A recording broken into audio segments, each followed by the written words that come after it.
Hello. चलिए, good morning everyone. एक बार सब लोग कमेंट में जुड़ जाइए।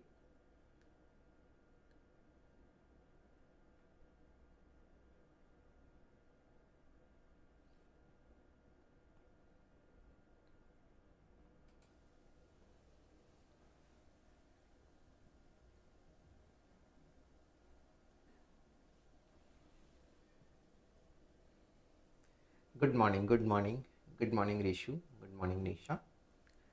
सब लोग ज्वाइन हो जाइए, एग्ज़ाम नज़दीक है अपना।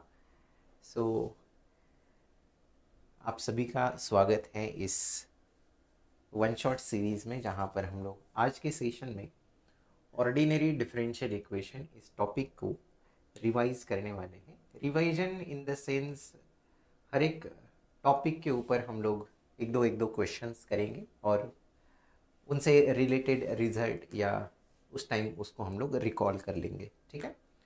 Good morning, good morning Shubhangi, Dimple, good morning Abhishek, good morning Preeti, good morning. ठीक है, बिल्कुल बिल्कुल। Good morning Saumya. डिम्पल, बिल्कुल ये C S I NET exam के लिए भी है, गेट एग्ज़ाम के लिए भी है, दोनों के लिए है। ठीक है, सिलेबस में बहुत ज़्यादा डिफरेंस नहीं है। ठीक है। ओके, सो शुरू करते हैं आज का टॉपिक, जिसमें हम लोग ऑर्डिनरी डिफरेंशियल इक्वेशन के रिवीजन करने की कोशिश करेंगे। सो ऑर्डिनरी डिफरेंशियल इक्वेशन टॉपिक में अगर हम लोग गेट एग्ज़ाम के पॉइंट ऑफ व्यू से बात करें, ठीक है, ठीक है, उसके बारे में हम लोग बाकी कभी बात करेंगे। तो अगर मैं इम्पॉर्टेंट पॉइंट्स को बताना चाहूँगा तो गेट एग्ज़ाम के लिए देखो, फर्स्ट ऑर्डर उडी के ऊपर सवाल पूछते हैं। और यहाँ पर जैसे C S I NET exam में आप जानते होंगे कि लीनियर डिफरेंशियल इक्वेशन और बर्नौली इक्वेशन, इन दोनों के ऊपर ज़्यादा फोकस किया जाता है। गेट एग्ज़ाम में ऐसा कुछ नहीं है।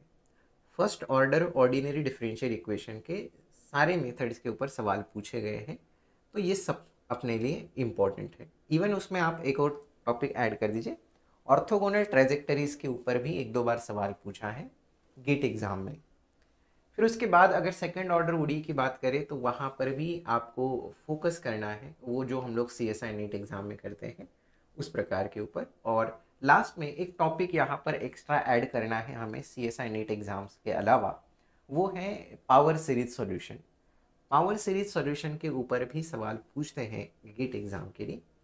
तो ये टॉपिक्स हैं जिनके ऊपर हमें फोकस करना है। तो वन बाय वन हम लोग क्वेश्चंस की हेल्प से देखेंगे कि इनको हम लोग कैसे रिवाइज किया जाए। ठीक है, एक वैसे पीवाईक्यू है किसी एग्ज़ाम का। ठीक है, तो आप पहले तो इसे फर्स्ट ऑर्डर ओडी का ही क्वेश्चन है, ट्राई करिए और बताइए मुझे क्या आंसर आएगा। फर्स्ट ऑर्डर ओडी का है, थोड़ा सा कैलकुलेटिव है, आंसर करना है कमेंट सेक्शन में।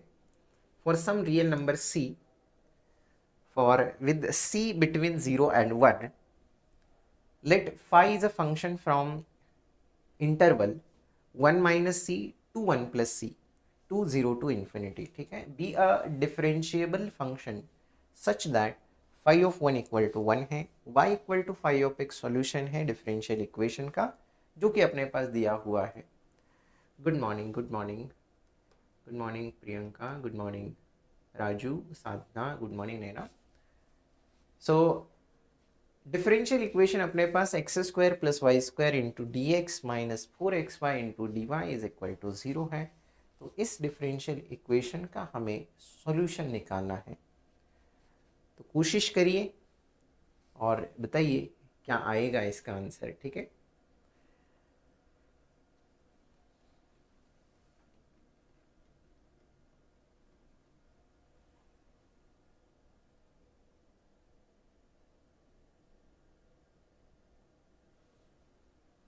होमोजेनस इक्वेशन है, बिल्कुल सही बात है ना। डिफरेंशियल इक्वेशन जो अपने पास दिया हुआ है वो एक होमोजेनस डिफरेंशियल इक्वेशन है। तो अगर होमोजेनस डिफरेंशियल इक्वेशन है तो उसको कैसे सॉल्व करना है हम लोग जानते हैं। आपको जस्ट एक सब्सटीट्यूशन करनी है y equal to V X नाम की। पहले तो इस डिफरेंशियल इक्वेशन को हमें रखना होगा dy अपॉन dx के फॉर्मेट में। तो आप रखिएगा, मैं भी यहाँ पर रखने की कोशिश करता हूँ। सो मिलकर फिर देखते हैं। dy upon D X is equal to अगर मैं लिखूँगा तो आपको मिलेगा X square plus Y square upon में आएगा 4xy। ठीक है, यहाँ पर ज़रूर आपको कुछ कैलकुलेटिव क्वेश्चंस मिलेंगे। गेट का एग्ज़ाम है, आईआईटी सेट करती है, तो डेफिनेटली कैलकुलेशन वहाँ पर पूछा जाएगा, कैलकुलेशंस पूछेंगे वो ज़रूर। ठीक है,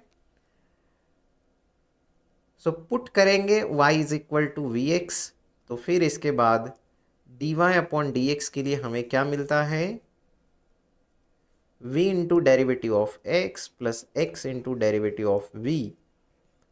और फिर इस सब्सटीट्यूशन के बाद ये जो डिफरेंशियल इक्वेशन है ये बन जाएगा v plus X D V upon D X, it is equal to X square plus Y square यानी कि V square into x square divided by 4 into X into V x.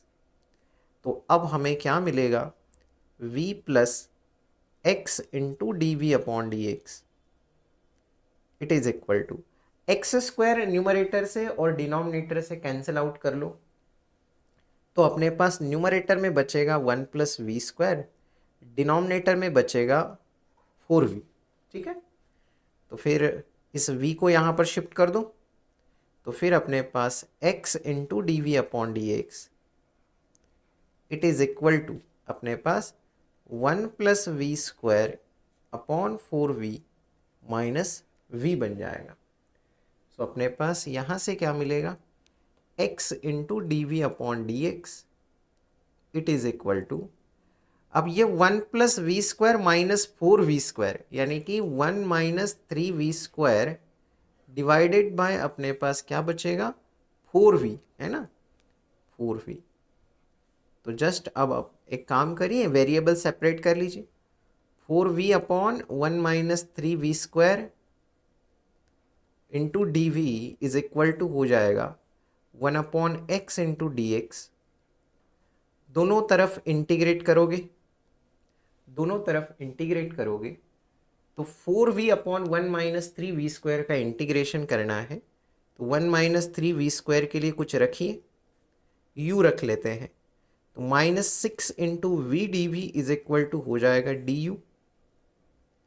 यानी कि यहाँ से आप लिख सकते हो v into D V is equal to minus 1 upon 6 into D U, यानी कि इंटीग्रेशन में 4 तो कांस्टेंट है, v डी वी के लिए अपने पास minus 1 upon 6 d u upon में u बन गया, this is equal to integration 1 by x into D x हो गया। अब ये माइनस 2/3 1 बाई यू का इंटीग्रेशन हो गया log u, this is equal to अपने पास log x plus some constant log c add कर लेते हैं, तो अपने पास क्या मिलेगा देखो ज़रा। सो हम लोग एक काम कर लेते हैं, -3 से मल्टीप्लाई कर लेते हैं। ठीक है, सो अपने पास 2 log u is equal to -3 log x and -3 log c, उसको मैं log c1 बोल देता हूँ। अब अपने पास यहाँ से बन जाएगा u square is equal to, अब मैं डायरेक्टली log वाली प्रॉपर्टी यूज़ करता हूँ, तो अपने पास क्या बनेगा, c1 अपॉन एक्स क्यूब बन जाएगा, कुछ ऐसे। तो u स्क्वायर, u अपना क्या है, u है अपने पास, क्या रखा था u के लिए हमने, u was 1 minus 3v square, so 1 minus 3v square और u स्क्वायर मतलब इसका square c1 upon x cube. So v को भी वापस रिप्लेस कर दो, y इज इक्वल टू अपने पास था u vx, है ना, y इक्वल टू था vx, तो सब्सटीट्यूट करेंगे तो अपने पास v की जगह y बाई एक्स आएगा, 1 माइनस 3 टाइम्स v स्क्वायर मतलब y square upon X square होगा और इसका power 2, it is equal to c1 upon x cube. बस सिंप्लीफाई करो, अब X square minus 3y square इसका स्क्वायर अपॉन में आ जाएगा x raise to 4, it is equal to c1 upon x cube. एक कट जाएगा, यहाँ पर एक x बचेगा, यानी कि इसको मैं लिख सकता हूँ 3y² माइनस x² इसका square, this is equal to C1 into X. ऐसा इसलिए लिखा क्योंकि ऑप्शन में उन्होंने ऐसे ही कुछ दिया हुआ है ना। y is equal to phi of X अपने पास दिया हुआ था, देखो y इज इक्वल टू क्या है, फाई ऑफ एक्स। तो y की जगह फाई ऑफ एक्स डालोगे तो आपके पास क्या मिलेगा, 3 टाइम्स फाई ऑफ एक्स का square, then minus x square इसका square, and it is equal to C1 into x. तो ऐसा हमें कहां पर दिख रहा है, 3 टाइम्स फाई ऑफ एक्स का square minus x square is equal to some constant times x. Option B में हमें दिखाई दे रहा है, तो बाकी कोई ऑप्शन इसका ऐसा नहीं दिख रहा है, तो इसलिए अपना ऑप्शन बी इसका क्या होगा, करेक्ट आंसर हो जाएगा। Good morning, good morning. अब वैसे इस क्वेश्चन को आप स्मार्टली भी सॉल्व कर सकते थे। कैसे स्मार्टली कर सकते थे इस क्वेश्चन को सॉल्व, है ना। स्मार्टली कैसे कर सकते थे इस क्वेश्चन को सॉल्व, क्योंकि हमें पता है कि जो भी सॉल्यूशन होगा उसको कौन सी कंडीशन सेटिस्फाई करनी होगी, फाई ऑफ 1 इक्वल टू 1, ये कंडीशन उसको सेटिस्फाई करनी होगी, बराबर है कि नहीं। अगर मैं देखूंगा पहले ऑप्शन में, तो फाई ऑफ 1 इज 1, फाई की जगह 1 डालूंगा तो अपने पास क्या होगा, 3 इंटू 1 का स्क्वायर 1, सो 3 प्लस 1 4 का स्क्वायर 16, और RHS में मात्र 4 हो जाएगा, तो ये गलत होता। फिर आप देखते तीसरा ऑप्शन भी आपका गलत होगा इस कंडीशन से, चौथा भी गलत होगा। अगर एग्जाम में करना है तो आप बड़े आसानी से कंडीशन की हेल्प से ही आप इसका आंसर कर सकते हो विद इन 10-15 सेकेंड्स। लेकिन अगर आपको नहीं याद आया उस टाइम, तो आपको ये जो थेरोटिकल लेंदी अप्रोच है, ये भी आपको कैलकुलेशन आपका फास्ट होना चाहिए, ठीक है। आगे चलते हैं दोस्तों नेक्स्ट क्वेश्चन की तरफ। एक और सवाल है, नेक्स्ट क्वेश्चन की कोशिश करिए।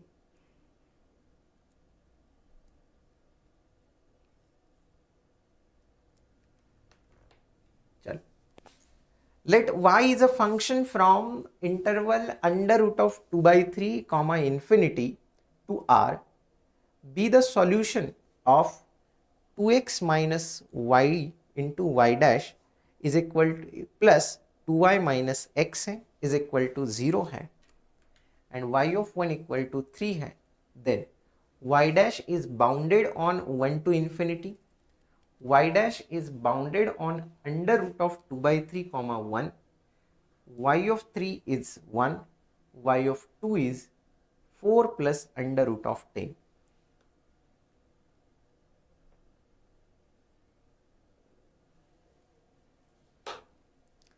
नहीं भाई, क्लास 12 की नहीं है।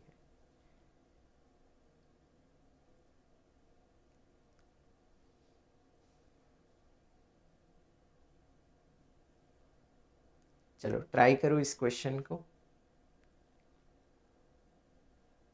y एक सॉल्यूशन है, एक डिफरेंशियल इक्वेशन दिया हुआ है 2x minus Y into D Y by D x plus 2y minus X is equal to 0, y of 1 3 है। तो फिर y डैश के बारे में आप क्या बता सकते हैं कि वो बाउंडेड होगा 1 टू इन्फिनिटी पे, अंडर रूट ऑफ 2/3 कॉमा 1 पे कैसा होगा, y ऑफ 3 की वैल्यू y ऑफ 2 की वैल्यू। एग्जैक्ट है डिफरेंशियल इक्वेशन, बिल्कुल सही बात। तो इस डिफरेंशियल इक्वेशन को अगर आपको सॉल्व करना है तो आपको चेक करो कि अगर मैं इस इक्वेशन को mdx प्लस ndy वाले फॉर्मेट में लिखूं तो फिर अपने पास ये एग्जैक्ट बन रहा है। अदरवाइज आप इसे होमोजेनस इक्वेशन है ऐसा भी आप इसको देख सकते हो। तो सबसे पहला काम कर लेते हैं, 2x minus Y D Y plus 2y minus X into D X is equal to 0 बना लेते हैं। तो अपने पास ये m बन जाएगा और ये अपना n बन जाएगा, बराबर। तो m का derivative with respect to y करेंगे तो वो अपने पास 2 आ जाएगा, एंड n का derivative with respect to x करेंगे तो वो भी 2 आ जाएगा, यानी कि डिफरेंशियल इक्वेशन अपना एग्जैक्ट है, ठीक। तो डिफरेंशियल इक्वेशन एग्जैक्ट है तो सॉल्यूशन अपने पास क्या बनेगा? अब सॉल्यूशन हम लोग कैसे निकालते हैं? सॉल्यूशन हम लोग निकालते हैं इंटीग्रेशन ऑफ m dx, यानी कि 2y माइनस एक्स का integration with respect to x, y को कांस्टेंट ट्रीट करो, plus integration of terms in n which are free from x। n में कौन से टर्म्स है जो कि फ्री फ्रॉम x है? सिर्फ एक term minus Y into D y is equal to C. इसके बाद क्या करोगे? ठीक है, इसके बाद क्या करोगे? अपने पास इसका इंटीग्रेशन करोगे तो 2y का इंटीग्रेशन विद रिस्पेक्ट टू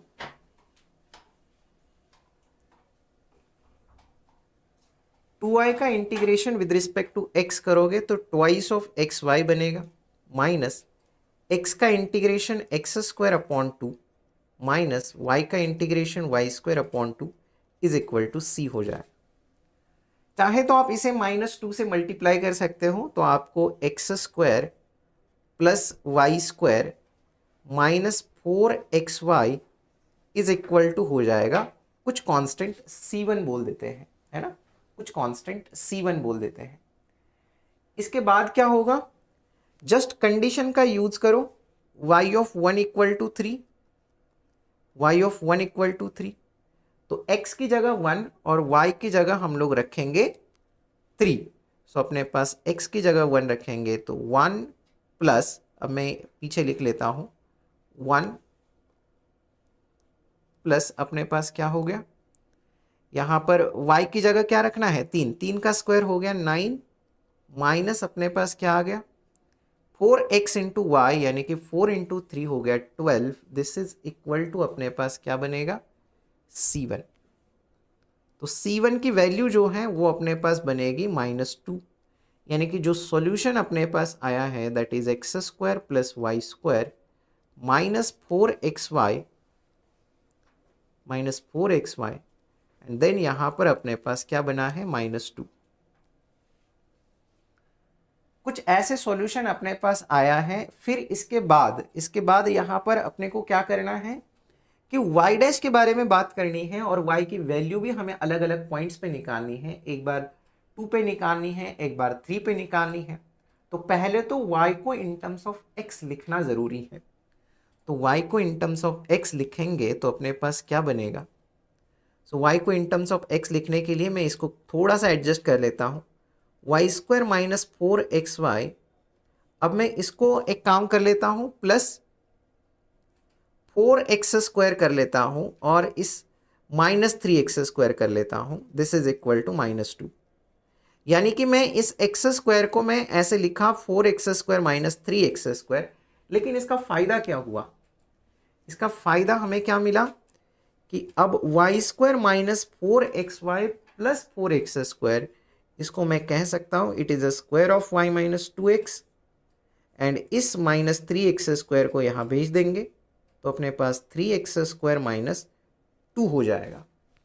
अब ऐसा कुछ हो गया अपने पास। अगर ऐसा हो गया है तो अब आप देखिएगा, मैं स्क्वायर रूट निकालता हूँ, y minus 2x is equal to under root of 3x square minus 2 हो गया, यानी कि y इज इक्वल टू आया 2x plus under root of 3x square minus 2 बराबर कुछ ऐसे आ गया। अब अगर ऐसे आया है तो फिर अब हमें y मिल चुका है। तो अब पहले तो ये दो ऑप्शंस तो बड़े आसान हैं, 2 पे वैल्यू निकालना या 3 पे वैल्यू निकालना। तो अगर मैं यहाँ पर 2 पे वैल्यू निकालूं तो मेरे पास क्या बनेगा? 2 इंटू 2 4 प्लस, अब यहाँ पर अंडर रूट ऑफ x की जगह 2 रखना है तो 2 का स्क्वायर 4, 4 इंटू 3 12, 12 माइनस 2 10, y की वैल्यू 2 पे बन जाएगी 4 प्लस अंडर रूट ऑफ 10, यानी कि ये जो चौथा ऑप्शन है ये सही है। अगर 3 पे वैल्यू निकाले, y की वैल्यू 3 पे, अपने पास क्या मिलेगा? 2 इंटू 3 6 प्लस, अब यहाँ पर 3 का स्क्वायर 9, 9 इंटू 3 27, 27 माइनस 2 25 और उसका स्क्वायर रूट आ जाएगा 5, यानी कि ये बन जाएगा 11। सो यहाँ पर अपने पास ये भी गलत है। अब y डैश के बारे में बात करनी है कि y डैश हमारा बाउंडेड किस इंटरवल पे है। तो y डैश अगर हम लोग निकालें यहाँ पर, तो y डैश आप आराम से निकाल सकते हो। तो y डैश अगर हम लोग निकालें यहाँ पर तो अपने पास क्या मिलेगा,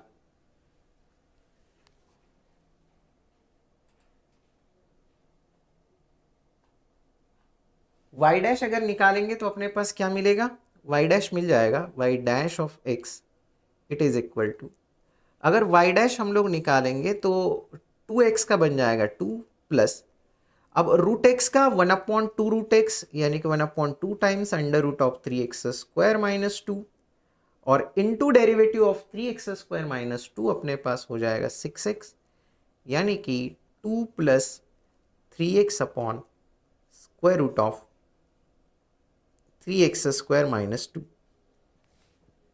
कुछ ऐसे है ना। This is y dash of x। हाँ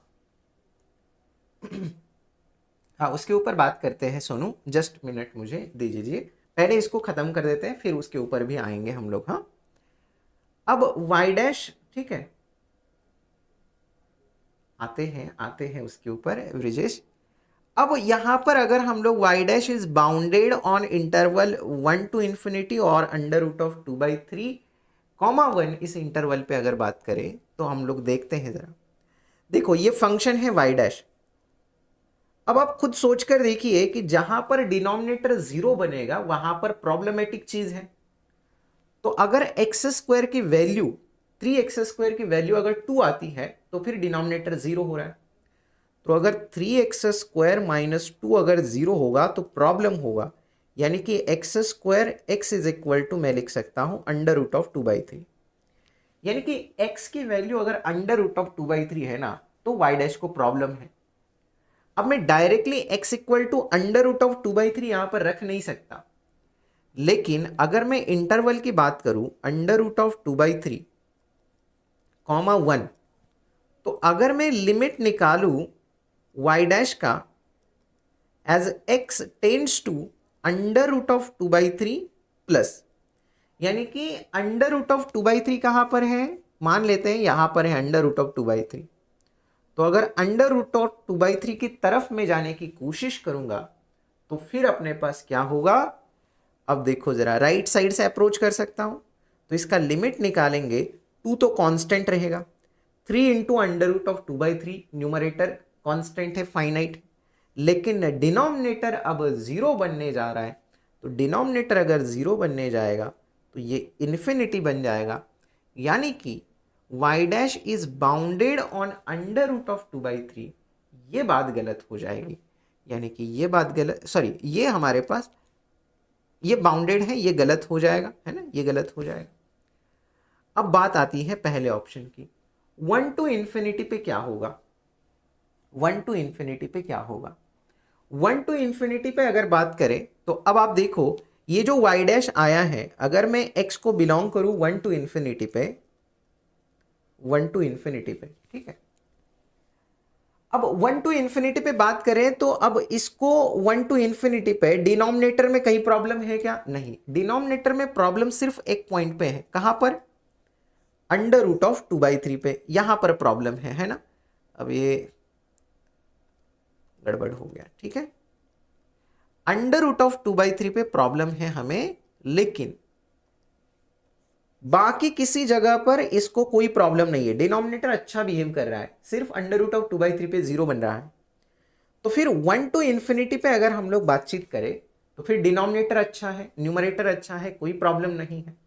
अब बस इसका लिमिट निकालना होगा हमें, कहां पर, एट इन्फिनिटी। अगर लिमिट भी फाइनाइट आता है तो फिर फंक्शन अपना बाउंडेड हो जाएगा, क्योंकि 1 to infinity पे फंक्शन कंटिन्यूअस है, प्लस अगर as x tends to infinity उसका लिमिट भी अगर फाइनाइट आता है तो अपने पास क्या होगा कि ये फंक्शन बाउंडेड हो जाएगा, और एट 1 भी फाइनाइट है।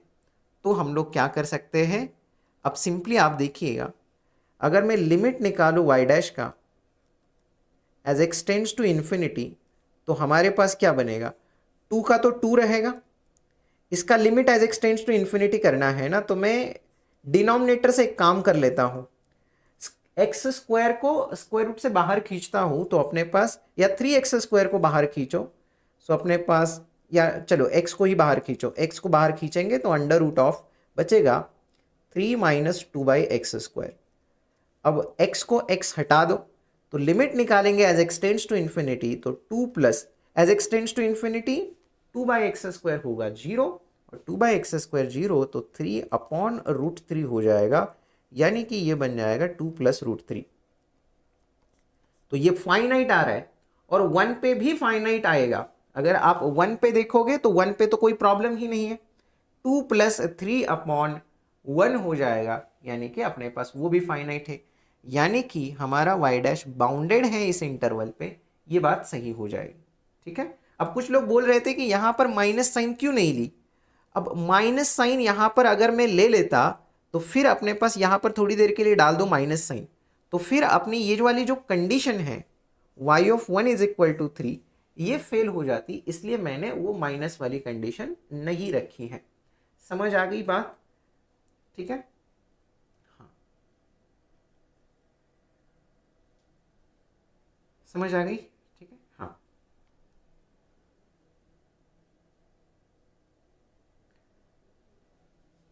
ब्रिजेश, सोनू, ठीक है।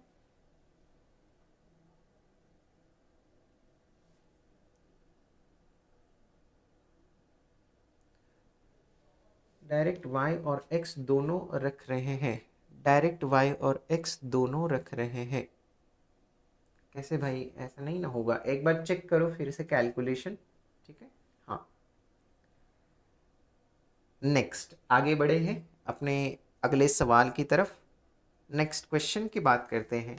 देखो ज़रा, एक लीनियर अलजेब्रा टाइप का आपको सवाल दिख रहा होगा, तो देखिए।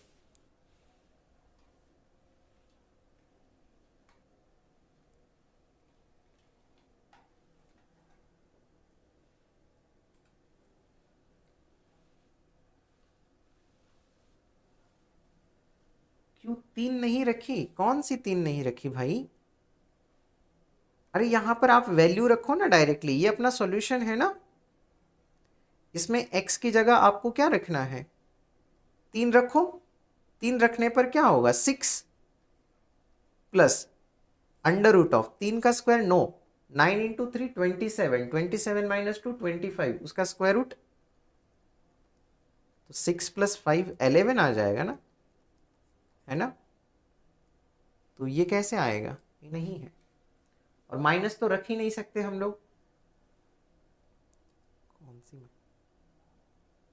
अरे देखो, y = 2x minus under root of 3x² minus 2, ये वाला अगर हम लोग कंसिडर करते हैं, 2x है ना, हाँ ठीक है, ये वाला कंसिडर करते हैं, तो हमें पता है इनिशियल वैल्यू प्रॉब्लम का सॉल्यूशन है, तो उसको ये कंडीशन भी सेटिस्फाई करनी पड़ेगी। तो y(1) इसमें रखो, निकाल कर जरा देखो, y(1) 3 आना चाहिए ना, तो x की जगह 1 रखेंगे तो क्या होगा? y = अब 2 इंटू 1 माइनस 3 इंटू 1 माइनस 2, तो ये क्या बनेगा? 2 माइनस स्क्वायर रूट ऑफ 1, 1 आएगा। It is not equal to 3, तो अपने पास ये गलत हो जाएगा ना, ये कंडीशन ही सेटिस्फाई नहीं हो रही है, तो फिर ये हमारा आंसर ही नहीं है, ये हम लोग कंसीडर ही नहीं कर सकते as a solution. Initial value problem का ही सॉल्यूशन नहीं है ना। नेक्स्ट क्वेश्चन की बात करो, देखो जरा अगला सवाल, एक लीनियर अलजेब्रा टाइप का सवाल है। Let V be the vector space of twice differentiable function on R satisfying f" minus 2f' plus f is equal to 0। ठीक है। Define t from V to R2 by t of f is equal to f' of 0 comma f of 0 then t is, a आ रहा है।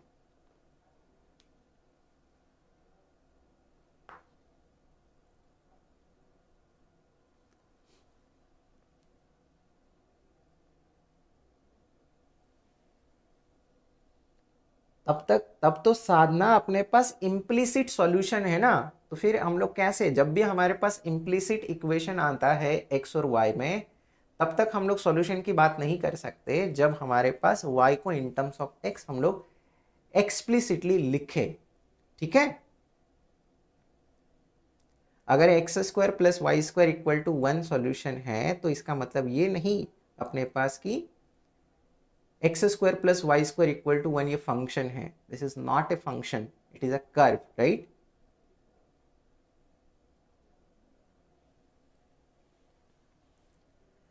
देखो यहां पर अगर हम लोग बात करें,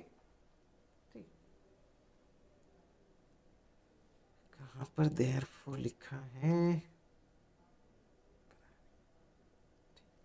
देखो इस क्वेश्चन को हमें सॉल्व करने के लिए हमें सिर्फ एग्जिस्टेंस एंड यूनिकनेस थ्योरम लगाना है. ठीक है. अब एफ डबल डैश यानी कि मैं सिंपली इसको कंसीडर करूं वाई डबल डैश, या ठीक है चलो एफ डबल डैश ही लिख लेता हूं, या d two f by D x square लिख लेता हूं. क्या लगाऊंगा मैं, existence and uniqueness theorem. D two f by D x square minus 2 times d f by D x plus f, this is equal to 0. और अब आप देखो एफ डैश ऑफ 0, इसकी वैल्यू कुछ भी हो, इसको मैं बोल देता हूं लेट से ए, और f of 0 is equal to, या एफ ऑफ 0 को ए बोल देता हूं, एफ डैश ऑफ 0 को बी बोल देता हूं. सिंपली स्टेटमेंट बेस्ड है, इसको कोई दिमाग नहीं लगाना है कि हमें 1 ऑन टू चेक करे या कुछ जरूरत नहीं है.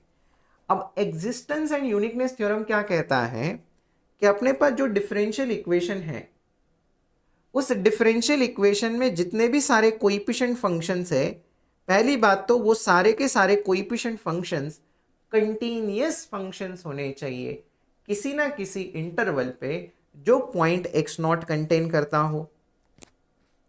अब यहां पर अपने पास 0 पॉइंट है. अब मेरे पास फंक्शंस, कोएफिशिएंट फंक्शंस कौन से हैं, 0, 1, -2 और 1, सारे कांस्टेंट फंक्शंस हैं. तो पूरे आर के ऊपर भी अगर मैं बात करूं तो पूरे आर के अंदर ये फंक्शंस कैसे हैं, कंटीन्यूअस फंक्शंस हैं. दूसरी चीज हमें क्या होनी चाहिए एग्जिस्टेंस यूनिकनेस के लिए, हाईएस्ट डेरिवेटिव का जो कोएफिशिएंट फंक्शन है वो हमारा नॉन जीरो होना चाहिए through out on the interval. ये हमारा कांस्टेंट 1 है.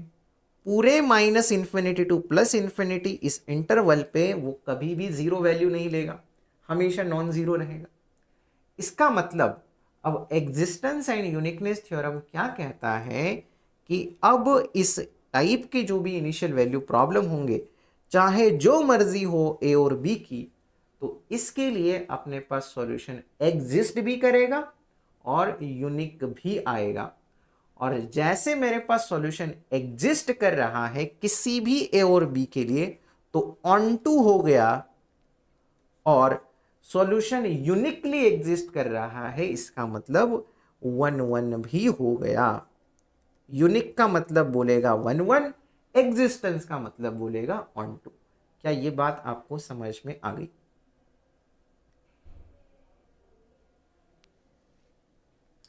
सिर्फ डिफरेंशियल इक्वेशन को सेटिस्फाई करने से इनिशियल वैल्यू प्रॉब्लम का सॉल्यूशन नहीं बन जाता साधना. ठीक है, क्या इस बात को समझ गए सब लोग कि कैसे? ठीक है,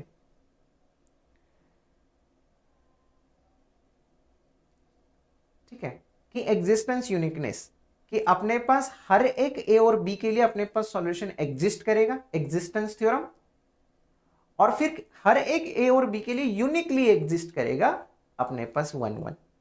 तो यहां पर 1 भी आएगा, ऑन टू भी आएगा. इसका मतलब अपने पास 1 एंड ऑन टू दोनों ऑप्शंस, दोनों अपने पास ठीक होना चाहिए. तो फिर बाकी ऑप्शंस हो जाएंगे गलत. ऑप्शन ए हमारा हो जाएगा करेक्ट आंसर. क्या ये क्वेश्चन समझ में आ गया सभी को? किसी के मन में कुछ शंका, डाउट, दिक्कत? ठीक है, चलो आगे बढ़े अगले क्वेश्चन की तरफ. नेक्स्ट क्वेश्चन की बात, वैसे आप 1 ऑन टू भी चेक कर सकते हो, है ना, 1 ऑन टू भी चेक कर सकते हो. अगर आप देखना चाहेंगे कि बाय डेफिनेशन अगर किसी को जाना है तो आप वैसे भी जा सकते हो, बाय डेफिनेशन भी आप देख सकते हो, है ना. 1 ऑन टू आप देख सकते हो.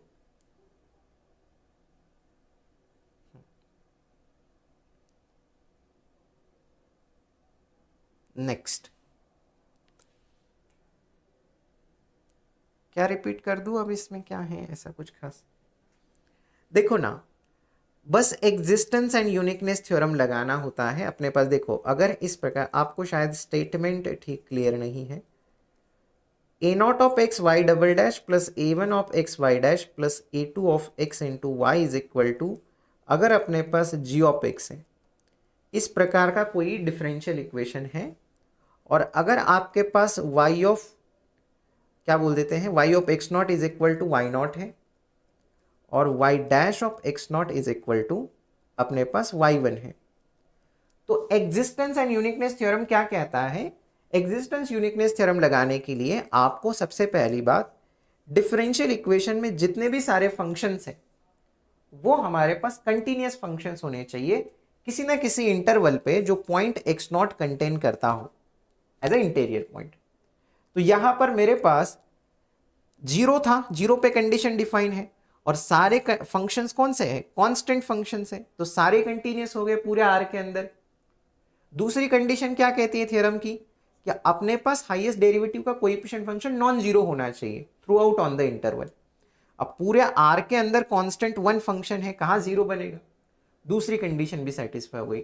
अब एग्जिस्टेंस यूनिकनेस थ्योरम कहता है कि अब किसी भी y0 और y1 के वैल्यू के लिए सॉल्यूशन एग्जिस्ट भी करेगा और यूनिकली एग्जिस्ट करेगा। तो यहां पर f डैश ऑफ जीरो और f ऑफ जीरो, इसकी वैल्यू जो मर्जी हो, चाहे a और b जो मर्जी वैल्यू हो, तो सॉल्यूशन एग्जिस्ट करेगा इस इनिशियल वैल्यू प्रॉब्लम को। मतलब हमारे पास ऑन टू हो गया, क्योंकि एग्जिस्ट हुआ ना सॉल्यूशन, हमें यहां पर एक सॉल्यूशन मिल जाएगा जो उसको मैप करेगा। अब यूनिकनेस की बात कब आएगी? जब हमारे पास सॉल्यूशन यूनिकली भी एग्जिस्ट कर रहा है, तो फिर ये जो मैप इसको हो रहा है इसको, तो वो हमारा यूनिकली मैप हो रहा है, तो मतलब वो 1 1 भी हो गया। ठीक है, हाँ देखते हैं, जब तक चलेगा तब तक चलेगा, है ना विंटेज। ठीक है, हाँ देखो, दो दो एग्जिस्टेंस यूनिकनेस थ्योरम है। एक फर्स्ट ऑर्डर ओडी के लिए भी एग्जिस्टेंस यूनिकनेस थ्योरम है डिंपल, और एक हायर हायर ऑर्डर जो डिफरेंशियल इक्वेशंस है उनके लिए भी है ना। तो यहाँ पर हायर ऑर्डर का था, तो हम लोगों ने वो वाला लगा दिया। ठीक है,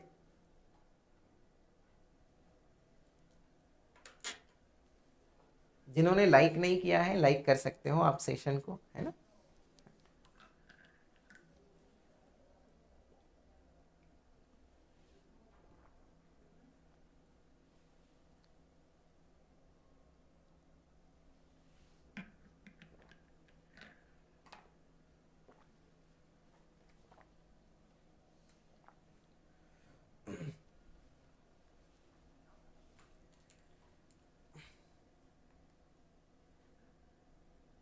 अच्छा, अब तो आपको सुना होगा ना आपने, तो उसको नोट कर लीजिएगा, याद रखिएगा। ठीक है,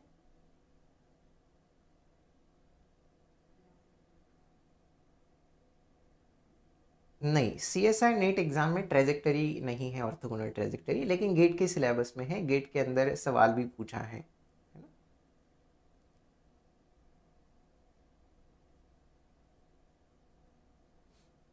y इक्वल टू के टाइम्स एक्स माइनस वन, के बिलोंग्स टू आर, तो इसके लिए हमें ऑर्थोगोनल ट्रेजेक्टरी निकालनी है। तो बड़ा सिंपल सा काम होता है, क्या करेंगे, y इक्वल टू के टाइम्स एक्स माइनस वन है ना, के टाइम्स एक्स माइनस वन। तो सबसे पहला काम तो यही करना होता है कि इसके लिए डिफरेंशियल इक्वेशन बनाओ। So d Y by D x, इसको डिफरेंशिएट करो, k times x minus one का डेरिवेटिव के हो गया। तो अब इसको टू बोलो, वन और टू की हेल्प से हमें के को एलिमिनेट करना है। ठीक है, तो y इज इक्वल टू, इसको उठाकर इसमें डाल दो। अब x minus one as it is into k की जगह बन जाएगा d Y by D x. ठीक है, के की जगह बन जाएगा d Y by D x. इसके बाद अब सिंपली वेरिएबल सेपरेबल फॉर्म बना है, तो डी वाई अपॉन वाई लिख सकते हो is equal to d x upon x minus one लिख सकते हो। दोनों तरफ इंटीग्रेट कर लीजिए, दोनों तरफ इंटीग्रेट कर लीजिए। 1/y का इंटीग्रेशन बन जाएगा log ऑफ y, इसका इंटीग्रेशन बन जाएगा log of x-1 and plus अपने पास कांस्टेंट बन जाएगा log ऑफ c। तो अपने पास y is equal to c times x-1। ठीक है, तो ये अपने पास क्या बन गए। अच्छा सॉरी, मैंने सॉल्यूशन निकाल लिया डायरेक्टली, है ना, कोई ज़रूरत, मैं थोड़ा सा मिस्टेक कर दिया। अब इसके बाद तो हमें करना होता है कि dy बाई डी को रिप्लेस करना होता है ना, मैं ही भूल गया। dy बाई डी को रिप्लेस करना होता है -1/dy/dx से। रिप्लेस dy/dx बाय -1/dy/dx, और फिर अपने पास ये बन जाएगा y is equal to -x-1 1/dy/dx। तो अपने पास अब सिंपली हम लोग करेंगे इसको y into dy/dx, and this is equal to अपने पास हो गया -x-1, यानी कि इसको हम लोग लिख सकते हैं x-1 into D x plus y into D y is equal to 0। अब इसका सॉल्यूशन निकालिए, इंटीग्रेट करिए, बस इंटीग्रेशन करेंगे x-1 का इंटीग्रेशन x-1 का स्क्वायर अपॉन 2, y का integration y² upon 2 is equal to, आप कुछ कांस्टेंट c रख सकते हो, 2 से मल्टीप्लाई कर दो अब, तो x-1 का square plus y² it is equal to 2 times c को हम लोग c1 बोल सकते हैं। तो वैसे भी आप देख सकते हो स्ट्रेट लाइंस की फैमिली है, जो ऑर्थोगोनल ट्रेजेक्टरी बनेगी दैट विल बी सर्कल, है ना। वैसे सारे सर्कल्स दिए हैं। x-1 का square plus y² equal to c², यानी कि ऑप्शन डी हमारा बन जाएगा correct answer, right. Option D will be the correct answer. चलते हैं आगे नेक्स्ट क्वेश्चन की तरफ। नेक्स्ट क्वेश्चन अपने पास क्या है देखिएगा।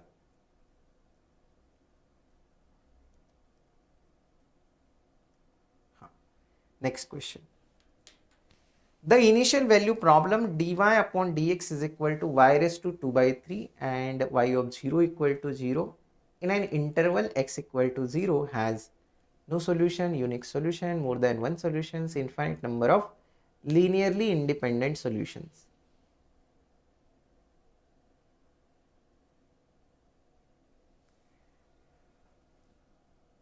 ठीक है,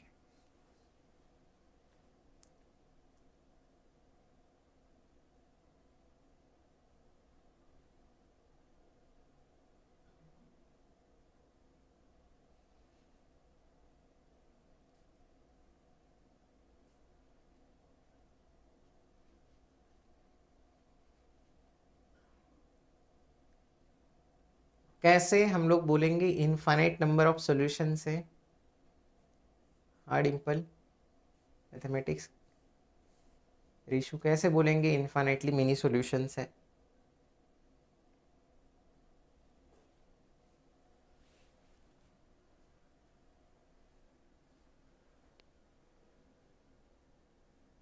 पावर देख के, पावर पावर देख के आप बता रहे हो कि इसके पास इनफाइनाइटली मेनी सॉल्यूशंस है।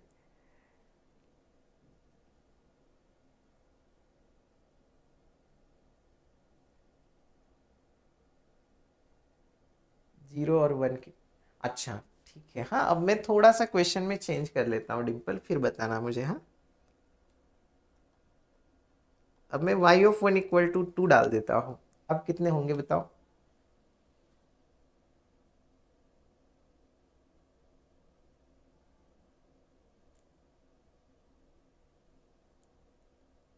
अब कितने होंगे Dimple.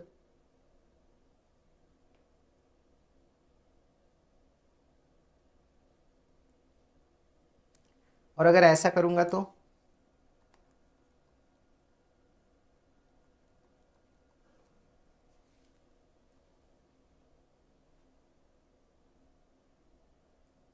y of 1 equal to 0 होगा तो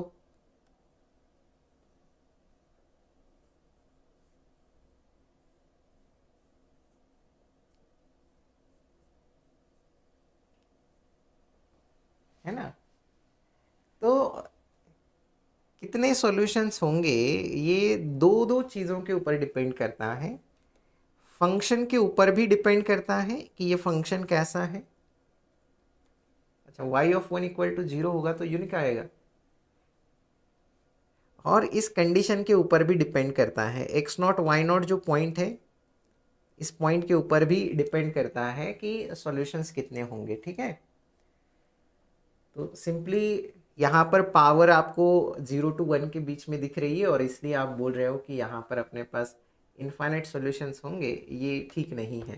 ठीक है, पहली बात तो एग्जिस्टेंस यूनिकनेस थ्योरम यहाँ पर नहीं लगा पाओगे, क्योंकि यहाँ पर अपने पास ये जो फंक्शन है f of x y is equal to y raise to 2/3, ये लिप्सिस कंडीशन सेटिस्फाई नहीं करता है इन अ नेबरहुड ऑफ 0 0।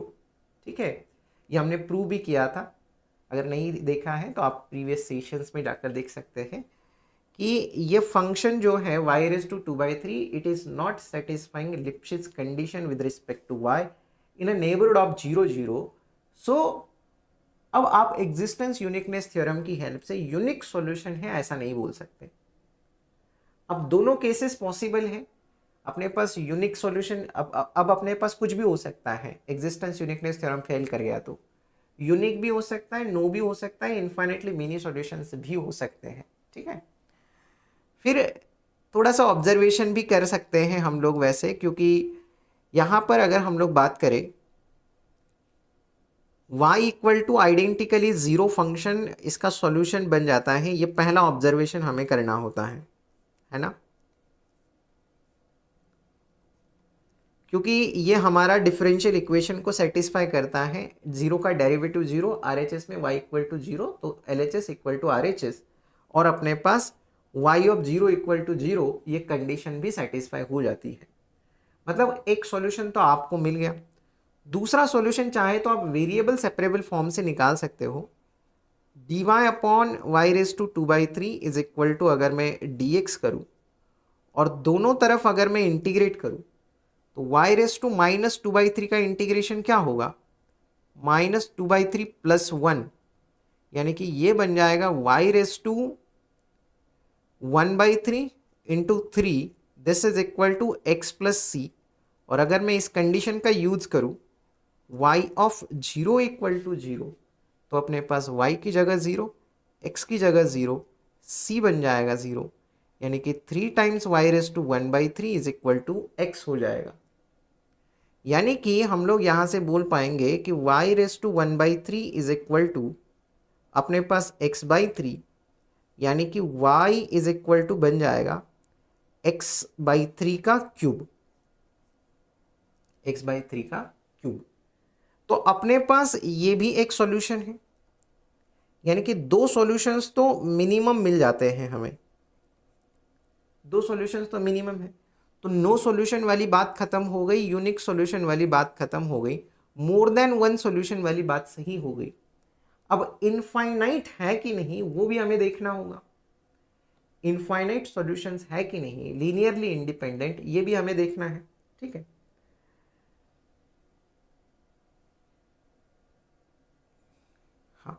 अब हमें इनफाइनाइटली मेनी सॉल्यूशंस होंगे कि नहीं होंगे ये भी हमें देखना है। तो कैसे देखेंगे, थैंक यू निपॉन। अब देखते हैं, दो सॉल्यूशंस तो मिनिमम मिल चुके हैं। अब इस सॉल्यूशन की हेल्प से और इस सॉल्यूशन की हेल्प से, कौन सा वाला है और ये वाला एक, इन सॉल्यूशंस की हेल्प से अब मैं डिफाइन कर सकता हूं इसके अलग अलग सॉल्यूशंस। अब कैसे डिफाइन करूं, तो इसको देखो जरा कि अब मैं डिफाइन करता हूं y of x is equal to, अब कैसे हम लोग इनफाइनाइटली मेनी इंडिपेंडेंट सॉल्यूशंस है उसको अगर देखना है तो मुझे कुछ ऐसा देखना होगा। अब मैं डिफाइन करता हूं यहां पर कुछ 0 whenever x is less equal, let say मैं क्या बोलूं 3a बोल देता हूं। ठीक है, पहले तो देखिए मैं कैसे डिफाइन कर रहा हूं और फिर आप पूछ सकते हो डाउट। ठीक है, 0 डिफाइन करता हूं whenever x is less equal 3a, a हमारा पॉजिटिव नंबर है कोई। ठीक है, a हमारा कोई पॉजिटिव नंबर है। और फिर डिफाइन करता हूं मैं एक्स बाई थ्री माइनस ए इसका cube whenever x is bigger equal 3a, whenever x is bigger equal 3a। तो पहली बात मुझे ये बताइए, हाँ बिल्कुल बिल्कुल बिल्कुल वही कर रहे हैं हम लोग ऋषु। अब देखो पहली बात तो मुझे ये बताइए कि क्या ये सॉल्यूशन है इस डिफरेंशियल इक्वेशन का, क्या ये सॉल्यूशन है इस डिफरेंशियल इक्वेशन का? तो answer is yes, it is a solution, right, it is a solution. क्यों? अब जीरो हमारा इस डिफरेंशियल इक्वेशन को सेटिस्फाई कर रहा है ना, जीरो इस डिफरेंशियल इक्वेशन को सेटिस्फाई कर रहा है। तो x की वैल्यू जब लेस इक्वल 3a होगी तो सॉल्यूशन है। अब x की वैल्यू अगर ग्रेटर इक्वल 3a होगी तो सॉल्यूशन है कि नहीं देखना होगा, यानी कि हमें देखना होगा कि x बाई 3 माइनस ए का क्यूब ये सॉल्यूशन है कि नहीं, है ना। तो अब मैं लेट कर लेता हूं, let y is equal to x by 3 minus a का क्यूब। हमें ये चेक करना है कि इस इंटरवल पे ये हमारा इस डिफरेंशियल इक्वेशन का सॉल्यूशन है कि नहीं। अब इसका डेरिवेटिव निकालो LHS, इसका डेरिवेटिव क्या बनेगा, y dash which is equal to 3 times x by 3 minus a का square into derivative of x by 3 minus a which is 1 बाई 3, यानी कि 3 से 3 कट जाएगा, अपने पास ये बन जाएगा एक्स बाई 3 माइनस ए का स्क्वायर। ये LHS आ गई। RHS जरा चेक करके देखते हैं, RHS जरा चेक करके देखो। RHS अपने क्या है, y रेस टू 2/3 है ना, y रेस टू 2/3, y तो अपने पास है यहां पर, तो x बाई 3 माइनस ए इसकी पावर 3 है और रेस टू हमें क्या करना है 2/3, और 2/3 करेंगे इसकी पावर तो ये मिल जाएगा मुझे x by 3 minus a raise to 2 हो गया। यानी कि LHS is equal to RHS हो गई। इसका मतलब ये हमारा सॉल्यूशन है किसका, ऑर्डिनरी डिफरेंशियल इक्वेशन का। अब क्या मेरी कंडीशन सेटिस्फाई हो रही है क्या, देखो जरा, x की वैल्यू जब लेस इक्वल 3 है तो जीरो ही डिफाइन किया है, तो y of zero equal to zero condition भी सेटिस्फाई हो गई। अब आप मुझे एक बात बताइए कि जैसे मेरी a की वैल्यू चेंज होगी तो मुझे अलग अलग सॉल्यूशंस मिलेंगे कि नहीं मिलेंगे। जैसे मैंने a की वैल्यू 1 डाली तो मैंने एक सॉल्यूशन लिखा y is equal to 0 when x is less equal 3, and मेरे पास सॉल्यूशन लिखा x बाई 3 माइनस अपने पास a की वैल्यू 1 रखी है, so this is its cube whenever x is greater equal 3। एक सॉल्यूशन मिल गया मुझे।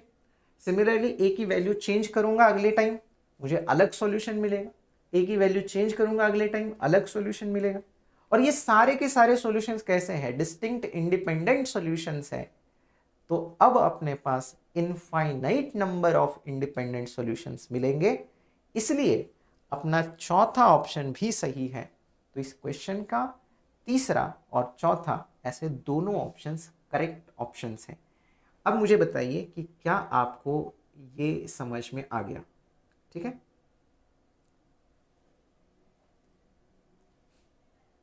देखो इसको तैयार किया जा सकता है। देखो पहली बात तो हम लोगों ने क्या किया है, देखो कि एक सॉल्यूशन है ना y इक्वल टू आइडेंटिकली 0, एक सॉल्यूशन तो ये है ना प्रीति, एक सॉल्यूशन ये है, ठीक है। दूसरा सॉल्यूशन अपने पास क्या है, दूसरा बेसिक सॉल्यूशन देखो आप, दो बेसिक सॉल्यूशंस अपने को मिले थे। दूसरा आया था अपने पास x बाई 3 का क्यूब। इसका ग्राफ देखूं मैं तो कुछ ऐसे आता है ना, इसका ग्राफ कुछ ऐसे आता है। अब ये और ये ग्राफ में मिक्सअप करके कुछ ऐसा बना सकता हूं नया। देखो जरा कैसे बनाया मैंने नया ग्राफ, कि अब मैं यहां तक 0 डिफाइन कर रहा हूं, फिर इसके बाद उसको ऐसा ऊपर उठा रहा हूं, फिर अगली बार मैं क्या करूंगा, थोड़ा सा और आगे लेकर जाता हूं, थोड़ा सा और आगे लेकर जाता हूं, यहां तक जाता हूं और फिर उसको ऐसा ऊपर उठाता हूं। तो मेरे पास ऐसे कितने बन जाएंगे, कितने बन जाएंगे ऐसे, इनफाइनाइटली मेनी बनेंगे कि नहीं बनेंगे। तो मेरे पास जो दो बेसिक सॉल्यूशंस मिले थे तो उनकी हेल्प से मैंने ऐसे इनफाइनाइट बनाने की कोशिश करी, और फिर आप मुझे ये बात बताओ कि क्या ये सारे के सारे इंडिपेंडेंट है कि नहीं, क्या ये सारे के सारे इंडिपेंडेंट है कि नहीं। कोई भी फंक्शन आप दूसरे फंक्शन से नहीं निकाल सकते, क्योंकि सारे के ग्राफ अलग अलग है, कोई एक दूसरे का कांस्टेंट मल्टीपल नहीं है, राइट। तो इसका मतलब हमारे पास क्या हो गया, इस इनिशियल वैल्यू प्रॉब्लम के पास इनफाइनाइट नंबर ऑफ सॉल्यूशंस मिलेंगे। इसको हम लोगों ने देख लिया कि क्यों हम लोग इनफाइनाइट बोलते हैं। सिंपली ऐसा नहीं कि यहाँ पर पावर अपने पास 2/3 दिखी तो हम लोग बोल दे कि यहाँ पर अपने पास इनफाइनाइट मिलेगा, जरूरी नहीं है ना। दो दो चीजों के ऊपर डिपेंड करता है कि कंडीशन क्या है और फंक्शन क्या है अपना, ठीक है ना। उस केस में अपने पास यूनिक कैसे होता, फिर भी आपके पास दो सॉल्यूशंस तो मिल ही जाते प्रति, है ना। कौन सा, y इक्वल टू आइडेंटिकली 0 अभी भी सेटिस्फाई कर रहा है, y ऑफ 1 इक्वल टू 0 इस कंडीशन को भी सेटिस्फाई करेगा, और साथ ही साथ जो आप वेरिएबल सेपरेबल फॉर्म से निकालोगे वो भी उसका सोल्यूशन होगा, तो यूनिक नहीं होता उस केस में भी, है ना। इसका मतलब दो दो चीजों के ऊपर आप, जब भी आपको ऐसा क्वेश्चन दिखाई देगा तो आपको दोनों चीजें देखनी चाहिए कि function f of x y अपने पास क्या है और फिर अपने पास कंडीशन क्या है। उस तरीके से आप सोच कर देखो। अब आपको ये एज अ होमवर्क ले लीजिए कि क्या मैं ऐसा अगर y of 1 equal to 0 define कर सकता हूँ तो फिर इस केस में मैं इनफाइनाइट सॉल्यूशंस कैसे बनाऊंगी, ऐसा सोच कर देखो और बना पाओगी, ठीक है, कोशिश करना, ठीक है। चलो, आई होप ये सवाल आप सभी को क्लियर हुआ होगा, ठीक है। हाँ, यूनिक किस केस में होगा, यूनिक उस केस में होगा जहां पर अपने पास एग्जिस्टेंस यूनिकनेस थ्योरम सेटिस्फाई होगा, है ना। क्योंकि ये फंक्शन जो है f of x y, that is not satisfying Lipschitz condition, right, that is not satisfying Lipschitz condition. So if function is satisfying Lipschitz condition in a domain D around point x naught y naught, then you can say that there exists a unique solution. But if condition fails, anything can happen.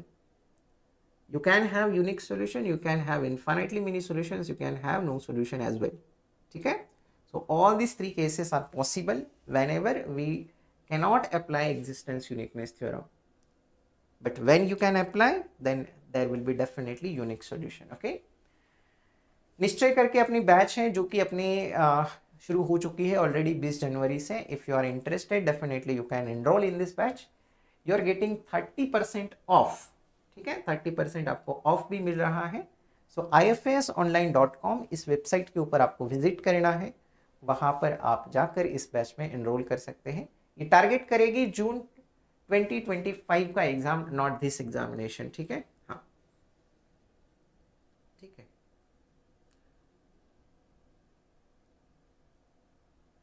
नहीं, ऐसा भी नहीं है प्रीति, ऐसा भी नहीं है। अगर लिप्सिस कंडीशन सेटिस्फाई नहीं हो रही तो कुछ भी हो सकता है, ठीक है, कुछ भी हो सकता है। देखो अगला सवाल ट्राई करो।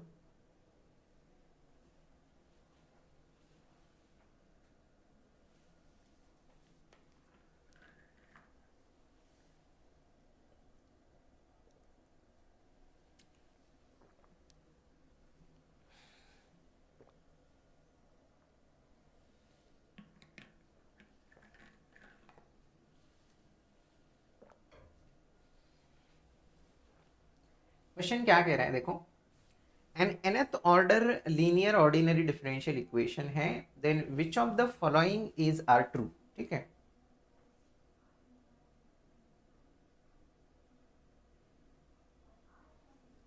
अच्छा, ठीक, ऐसा नहीं है, चंदन सर का वो पढ़ाने का उनका वो तरीका है, अपना अपना तरीका होता है, ठीक है।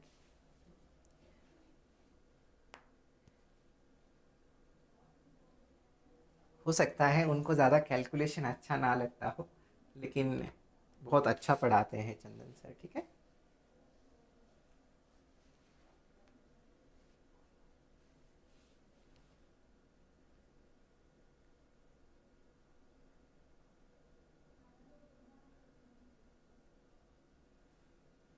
nth order linear differential equation के बारे में कौन से स्टेटमेंट्स आप बोल सकते हो ट्रू हैं?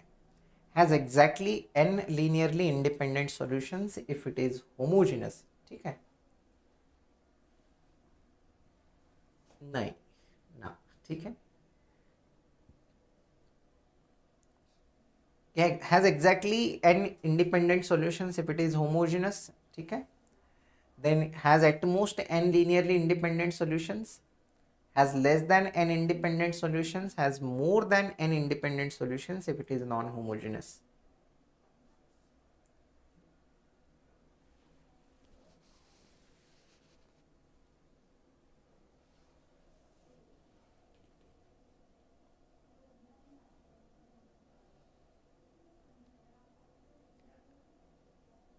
IIT जैम के लिए टेस्ट सीरीज मिल रही है आपको ₹1 में। ठीक है, ए और डी।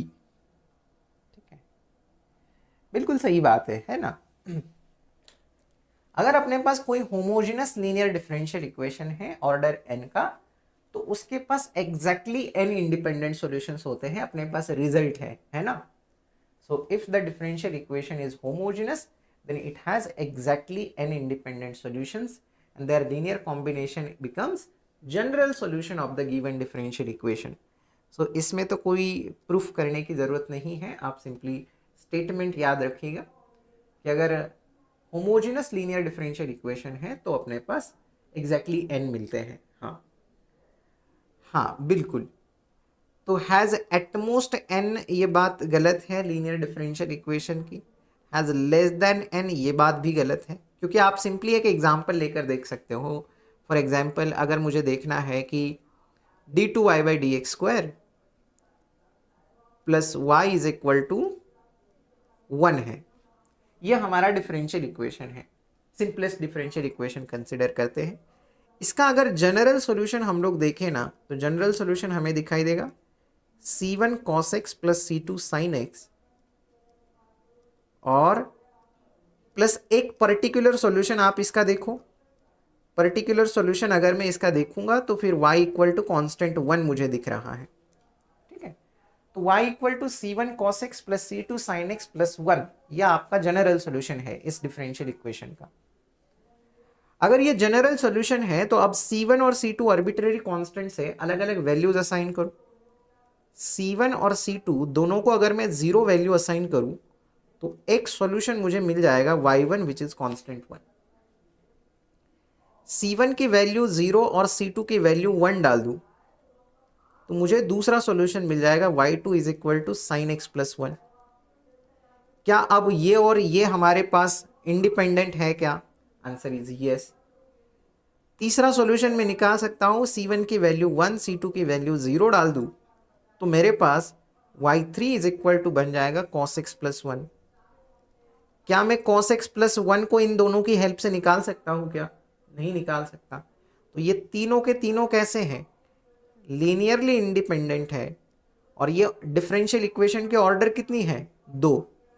तो सेकेंड ऑर्डर का डिफरेंशियल इक्वेशन है जिसके पास तीन तीन लीनियरली इंडिपेंडेंट सॉल्यूशंस तो हमें मिल चुके हैं, है ना। तो इसका मतलब क्या होगा, जब भी अपने पास नॉन होमोजेनस डिफरेंशियल इक्वेशन होगा तो उस केस में पर्टिकुलर सॉल्यूशन की हेल्प से और कॉम्प्लीमेंट्री फंक्शन की हेल्प से हमें n+1 इंडिपेंडेंट सॉल्यूशंस मिल सकते हैं, राइट।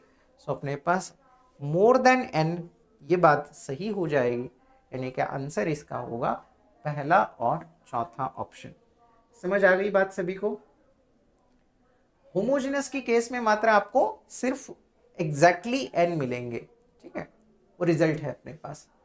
ठीक है, चल आई होप ये क्वेश्चन आपको क्लियर हुआ होगा। चलते हैं आगे नेक्स्ट क्वेश्चन की तरफ। नेक्स्ट क्वेश्चन देखिएगा, चलो ट्राई करो अगले क्वेश्चन को। सिंगुलर सॉल्यूशन निकालना है, अगले क्वेश्चन में हमें सिंगुलर सॉल्यूशन निकालना है।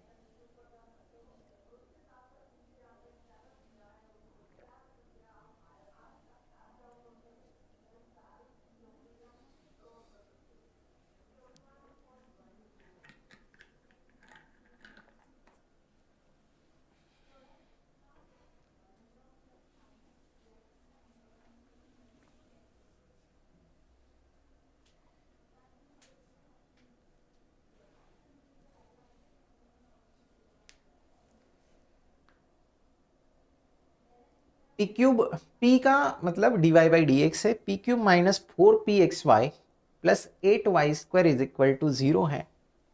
तो इसका सिंगुलर सॉल्यूशन हमें निकालना है ना। तो जब कभी अपने पास नॉन लीनियर डिफरेंशियल इक्वेशन होता है ऑर्डर 1 का, तो उसका सिंगुलर सॉल्यूशन के बारे में सवाल जरूर पूछते हैं, है ना। तो कैसे निकालते हैं उसका सिंगुलर सॉल्यूशन? पहले तो जो भी डिफरेंशियल इक्वेशन अपने पास दिया हुआ है उसको आप सीधा with respect to y dash differentiate करो, यानी कि p के रेस्पेक्ट में। जो भी डिफरेंशियल इक्वेशन अपने पास है उसको डिफरेंशिएट करो विद रिस्पेक्ट टू p। चलो कोशिश करो, गिवन इक्वेशन को with respect to p differentiate करो।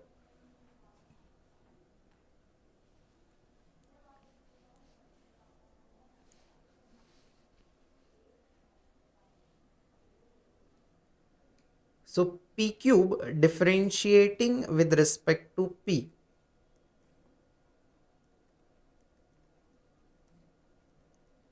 अगर विद रिस्पेक्ट टू p हम लोग डिफरेंशिएट करेंगे तो p क्यूब का बन जाएगा 3 into p square minus 4 into x y. अब 8y² में तो p है ही नहीं, वो बन जाएगा 0। तो इसको 1 बोल दीजिए, इसको 2 बोल दीजिए। अब इस 1 और 2 की हेल्प से किसी ना किसी तरीके से हमें p को एलिमिनेट करके एक्स वाई में रिलेशन लाना है। तो कैसे लाएंगे x और y में रिलेशन? उसके लिए हम क्या करते हैं, सबसे पहली बात तो यहाँ से हम लोग p² की तो वैल्यू पहले निकाल सकते हैं, तो p² की वैल्यू निकाल लेते हैं। या आप डायरेक्टली स्क्वायर रूट लेंगे तो फिर दिक्कत देगा, मुझे लगता है फिर कैलकुलेशन बड़ा गंदा हो जाएगा अगर आप डायरेक्टली स्क्वायर रूट निकाल कर उसमें रखोगे तो पहले p² की वैल्यू निकाल लेते हैं, है ना, क्योंकि यहाँ पर क्यूब है तो फिर डेंजर हो जाएगा वो। तो p² इज इक्वल टू हम लोग लिख पाएंगे 4/3 इंटू एक्स वाई, है ना, इसको 3 बोल दीजिए। अब p² की जो वैल्यू मिली है हमें, वो p² की वैल्यू उठाकर हम लोग ना डाल देते हैं इस इक्वेशन में, ठीक है। अगर आप डायरेक्टली यहाँ से स्क्वायर रूट लोगे ना तो फिर कैलकुलेशन खतरनाक हो जाएगा, अच्छा नहीं आएगा कैलकुलेशन, ठीक है। फिर देखते हैं, अब p² की वैल्यू यहाँ पर रखो तो अपने पास p³ है ना, तो p इंटू p² लिखता हूँ इसको, p² minus 4pxy and then plus 8y² is equal to 0 है। तो p² की वैल्यू यहाँ पर डाल देता हूँ मैं, तो अपने पास p² यानी कि 4/3xy into p minus 4xy into p plus 8y² is equal to हो गया 0। हाँ, अब आप देखो जरा, पहली और दूसरी जो टर्म है उसमें से p को कॉमन निकालना आसान है ना, और वहां से p को in terms of x y लिखना भी आसान हो जाएगा।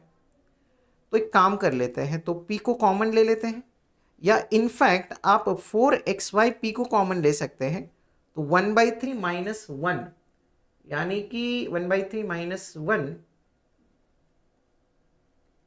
अपने पास बन जाएगा -2/3, -2/3 इंटू 4xy माइनस 8/3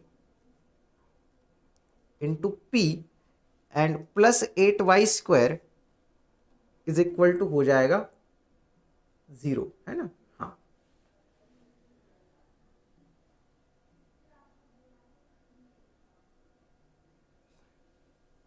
अब हम लोग 8 को हटा देते हैं, तो y² माइनस 1/3xy, ठीक है।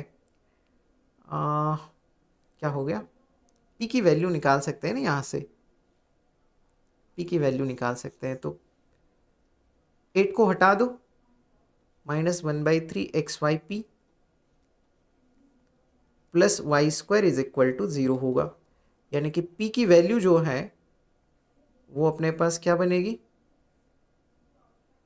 y² अपॉन में xy इंटू 3 भी आ जाएगा, है ना, तो एक y से एक y कट जाएगा, तो p की वैल्यू 3y अपॉन x आएगी, p की वैल्यू 3y अपॉन x आ गई। और p की वैल्यू 3y अपॉन x किसी एक इक्वेशन में डाल दो, इसमें ही डाल देते हैं, है ना, इक्वेशन 2 में, फ्रॉम 2। अब अपने पास क्या मिलेगा, फ्रॉम 2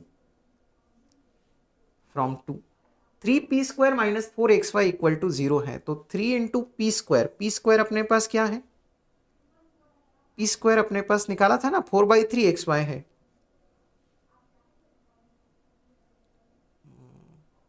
नहीं, कुछ गड़बड़ हो गया क्या? अब इसको उठाकर किस में डाले? अच्छा, यही से p² की वैल्यू निकाली थी, p² की वैल्यू इसमें डाले, p की वैल्यू अपने पास आ गई क्या, 3y/x। अब इसको उठाकर हम लोग डालेंगे इस इक्वेशन में, डाल दे।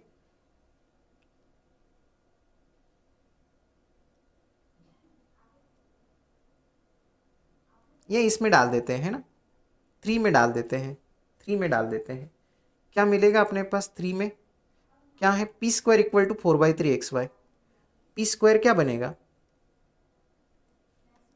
p² अपने पास बन जाएगा p² 9y² है ना। दिस इज इक्वल टू अपने पास यहाँ पर क्या है, 4/3xy, 4/3xy। तो अपने पास ये 27 बन जाएगा, y is equal to 4x³ बन जाएगा। तो ऐसा कहीं है क्या, 427y, हाँ है, 27y minus 4x³। Option c, option c में हमें दिख रहा है ना।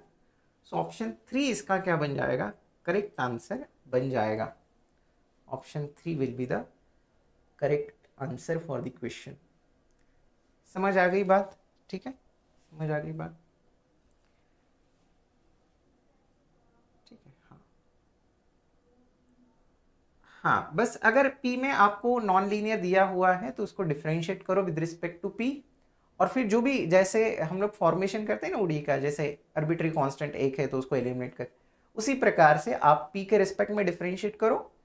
अब जो इक्वेशंस आपको मिलेंगे उनकी हेल्प से p को एलिमिनेट करने की कोशिश करो और फिर x y में रिलेशन लाने की कोशिश करो, ठीक है। हाँ, नेक्स्ट नेक्स्ट देखिए जरा,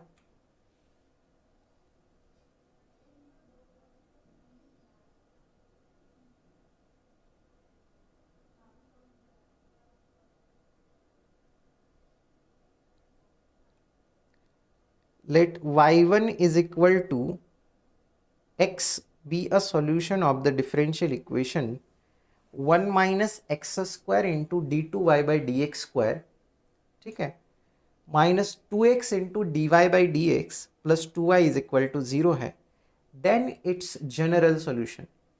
अब इसका जनरल सॉल्यूशन निकालना है, ठीक है। मुझे लगता है इंटीग्रेशन खतरनाक तो नहीं होगा, ठीक है, कोशिश करते हैं हम लोग। देखो जरा, इंटीग्रेशन शायद इसका डेंजर हो जाए।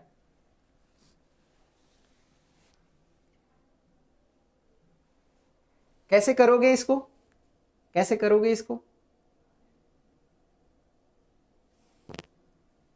इसको कैसे करोगे, इसको लगाना होगा आपको। अरे भाई, ये फर्स्ट ऑर्डर का थोड़ी है, और फर्स्ट ऑर्डर का बना भी नहीं सकते हैं, बना भी नहीं सकते फर्स्ट ऑर्डर का। रिडक्शन ऑफ ऑर्डर मेथड लगानी होगी यहां पर। क्या लगाना होगा, रिडक्शन ऑफ ऑर्डर मेथड, ठीक है। एक सॉल्यूशन ऑलरेडी उन्होंने देकर रखा है, y इक्वल टू x, ठीक है, it is not A Cauchy-Euler equation, ठीक है। रिडक्शन ऑफ ऑर्डर मेथड हमें यहां पर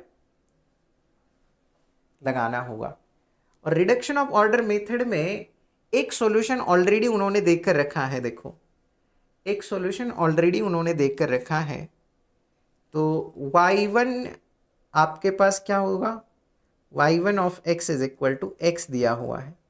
पहले तो इस डिफरेंशियल इक्वेशन को स्टैंडर्ड फॉर्म में लिखो। स्टैंडर्ड फॉर्म में ये कैसे दिखता है, d2y बाई dx², देन अब हम लोग 1 माइनस x² से डिवाइड करो, 2x upon 1 minus x² into D Y by D x, और प्लस अपने पास 2 upon 1 minus x² y is equal to 0, ठीक है। ऐसा हो गया। अब आप इसको बोल दीजिएगा, इसको बोल दीजिए पी ऑफ एक्स और इसको बोल दीजिएगा क्यू ऑफ एक्स, है ना। अब एक सॉल्यूशन तो आपको मिला है, ठीक है, c1x plus c2 into x by two ln of 1 plus x upon 1 minus x minus 1, ठीक है, कुछ ऐसे है। अब रिडक्शन ऑफ ऑर्डर मेथड क्या कहती है कि अब एक एलआई सॉल्यूशन है, दूसरा एलआई सॉल्यूशन आपको क्या मिलेगा, हाँ, दूसरा LI solution y2 of x अपने पास क्या बनता है, अपने पास होता है y1 of x into integration 1 upon y1 का square e raise to minus integration p x into D x और इंटू डी एक्स, है ना, इंटू डी एक्स, कुछ ऐसे, ठीक है, इंटू डी एक्स, कुछ ऐसे। अब इसको लगा लेते हैं जरा। y1 ऑफ x अपने पास x है, इंटीग्रेशन में 1 अपॉन y1 का square x square e raise to minus integration p of x अपने पास क्या है, p ऑफ x फंक्शन है -2x upon 1 minus x square, so -2x upon 1 minus x square into D x और इसका integration with respect to x, ठीक है। अब आप देखिए x integration 1 by x square, ठीक है, देन अपने पास माइनस ई रेस टू, अब 1 माइनस एक्स स्क्वायर का डेरिवेटिव -2x यहां पर अवेलेबल हो चुका है, तो आप क्या कर सकते हो, सिंपली इसका integration e raise to minus log of 1 minus x square होगा और dx, तो ये अपने पास क्या बनेगा, ये माइनस साइन कहां से लिखा मैंने, यहां पर इंटू आ जाएगा, है ना, तो x integration 1 by x square into 1 upon 1 minus x square into D x, ये बन जाएगा, ठीक है। हाँ, नहीं, जाम में नहीं है ऐसा सवाल, गेट में है, ठीक है। अब आप देखिए कि इसको इंटीग्रेट करना है, तो इसको इंटीग्रेट करना है तो हम लोग क्या कर लेते हैं, देखो इसको आप पहले तो पार्शियल फ्रैक्शन आप लगा सकते हो, तो x इंटू इंटीग्रेशन में 1 by x square into 1 upon 1 minus x square, इसको हम लोग 1 by x square plus 1 upon 1 minus x square लिख सकते हैं, देखो जरा ऐसे लिख सकते हैं ना, एक बार चेक करो, 1 minus x square plus x square 1 upon X square into 1 minus x square, ठीक है, ऐसा कर सकते हैं, ठीक है।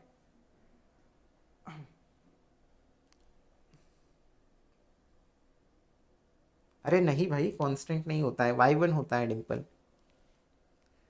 तो y2x इज इक्वल टू अपने पास हो गया, अब सेपरेट कर दो इंटीग्रेशन, 1 बाई एक्स स्क्वायर का इंटीग्रेशन -1 अपॉन एक्स, है ना, -1 अपॉन एक्स, देन यहां पर plus integration of 1 upon 1 minus x square, ठीक है, 1 अपॉन 1 माइनस एक्स स्क्वायर का integration 1 by two ln of क्या होता है 1 plus x upon 1 minus x होगा, है ना, बराबर है ना। देखो जरा एक बार इंटीग्रेशन चेक करो सब लोग, इंटीग्रेशन चेक करो एक बार सब लोग, यही आएगा ना, यही आएगा, देखो जरा -1 plus x by two ln of 1 plus x upon 1 minus x, और फिर ये हमारा y2 मिल गया, तो दो सॉल्यूशंस मिल गए, एक y1 क्या है x है और एक y2 हमें मिल गया जो कि ऐसा आया। अब दो इंडिपेंडेंट सॉल्यूशंस मिल गए, उनका लीनियर कॉम्बिनेशन क्या होगा, जनरल सॉल्यूशन, तो जनरल सॉल्यूशन क्या होगा, y1 into c1 into y1, c1 into x तो चारों ऑप्शन में दिख रहा है, c2 इंटू y2, तो ये तो नहीं है पहला, दूसरा नहीं, हमें -1 मिला है, तीसरा भी नहीं है, चौथा हो जाएगा अपना correct answer, D option will be the correct answer, right. तो अपने पास डी आंसर इसका क्या होगा, करेक्ट आंसर हो जाएगा, ठीक है। बात समझ में आ गई ये, इसमें कोई doubt, reduction of order method हम लोग तब लगा सकते हैं जब हमें एक सॉल्यूशन पता हो उस होमोजेनस डिफरेंशियल इक्वेशन का, है ना, नॉन जीरो फंक्शन।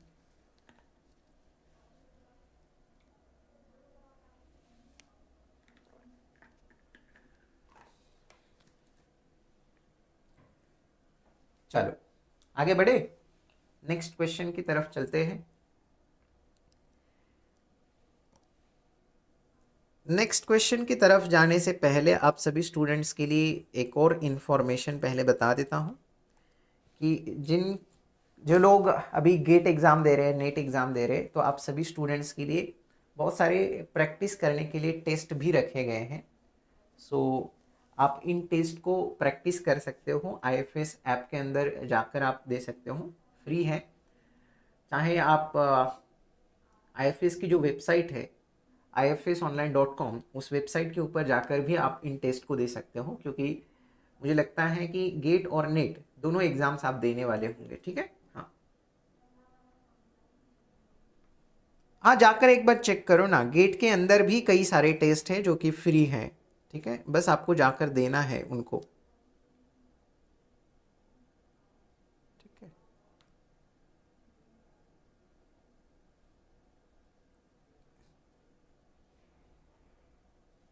एक काम करते हैं, पहले इसको कर लेते हैं, है ना, इसको बना लो पहले, ट्राई करो। एक सिस्टम ऑफ डिफरेंशियल इक्वेशन है,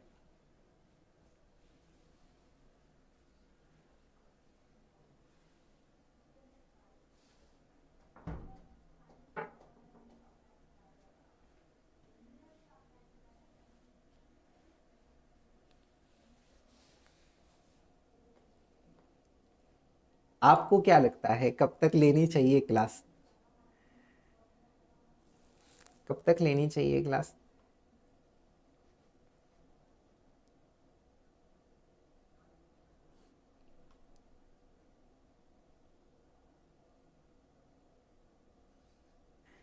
जब तक मैं ले सक, क्योंकि हमें शाम को भी सेशन है ना, शाम को भी सेशन है अपना, शाम को है 5 से अपना सेशन स्टार्ट होगा, वहाँ पर भी हम लोग उड़ी पीढ़ी इंटीग्रल के सवाल करेंगे, ठीक है।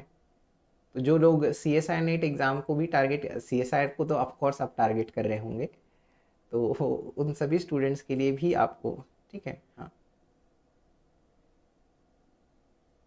अच्छा ठीक है, ठीक है, और हम लोग ले लेते हैं, ठीक है, मतलब 20 एक मिनट और ले लेते हैं, फिर हम लोग स्टॉप करेंगे और फिर हम लोग नेट वाले इसमें जाएंगे, ठीक है, 5 बजे। अभी कितना, 11:30 होने आया है, 11:24 हुए हैं, तो 40-45 तक हम लोग ले लेंगे और फिर उसके बाद हम लोग बंद कर देंगे, ठीक है। चल, system of ordinary differential equation है dx1 by dt equal to 5x1 minus 2x2 dx2 by dt equal to 4x1 minus x2 with the initial conditions x1 of 0 equal to 0, x2 of 0 is equal to 1, then log of x2 of 2 minus x1 of 2 is equal to, ठीक है।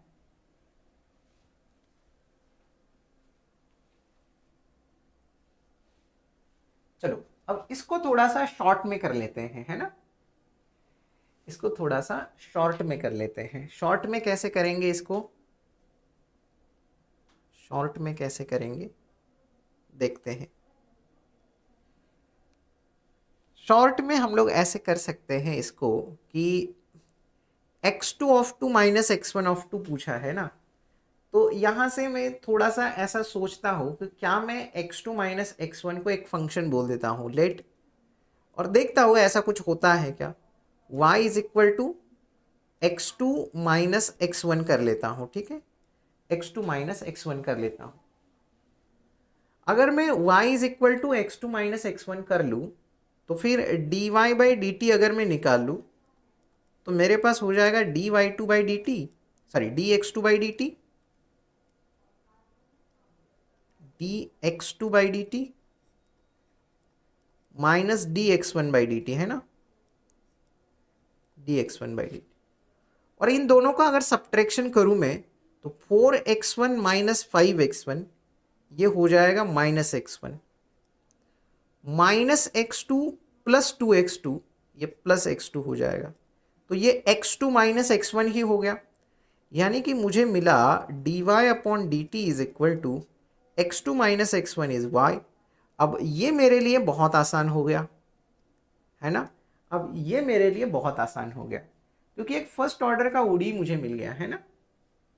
और इसको अब मैं simply variable separable form से solve कर सकता हूँ, लीनियर से सॉल्व कर सकता हूँ। dy अपॉन वाई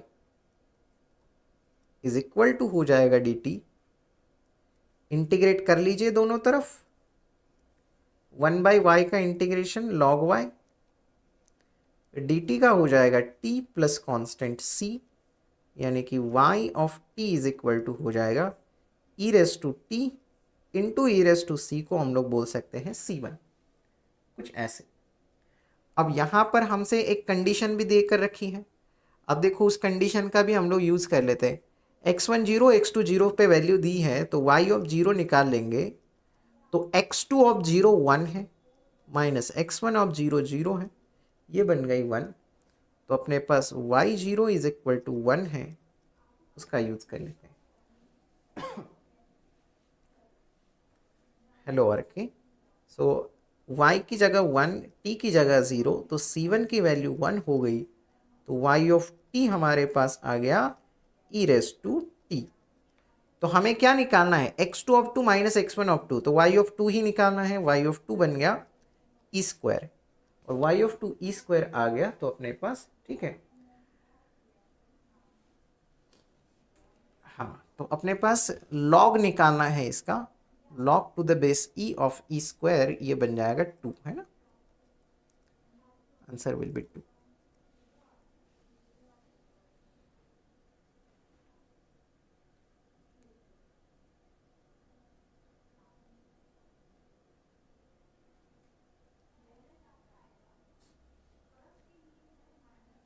आप इस चैनल को आप फॉलो कर सकते हो क्वेश्चंस की प्रैक्टिस के लिए, क्योंकि इसके अंदर हम लोग PYQs भी करते हैं और साथ ही साथ बाकी क्वेश्चंस की भी प्रैक्टिस होती है आपकी।